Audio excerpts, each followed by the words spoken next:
اب آپ آئیے آج کے دور کی اہم ٹیکنالوجی کی مہارت. بنیادی آئی ٹی مہارتوں کی ایک حد تک معلومات ہونا اور اسے مینجمنٹ ٹول کے طور پر لاگو کرنا، ڈیٹا کو منظم کرنے کے لیے آئی ٹی کا استعمال، آئی ٹی کی نئی مہارتیں سیکھنا، ٹیکنالوجی کو لاگو کرنے کے لیے پیشہ ورانہ صحت اور حفاظت کا علم ہونا، اور مناسب جسمانی صلاحیت کا ہونا کہ یہ آپ کام کر سکیں. اور اب انفرادی طور سے جو صلاحیتیں ہیں اس کا آخری آئٹم ہے کمپیوٹر.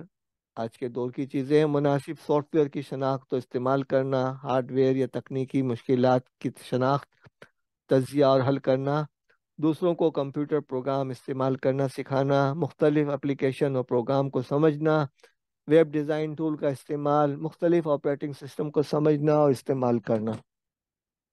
تو یہ جو چیزیں ہیں آپ کی ہو گئیں پارٹ 1. اب آپ آئیے پارٹ 2 کی طرف.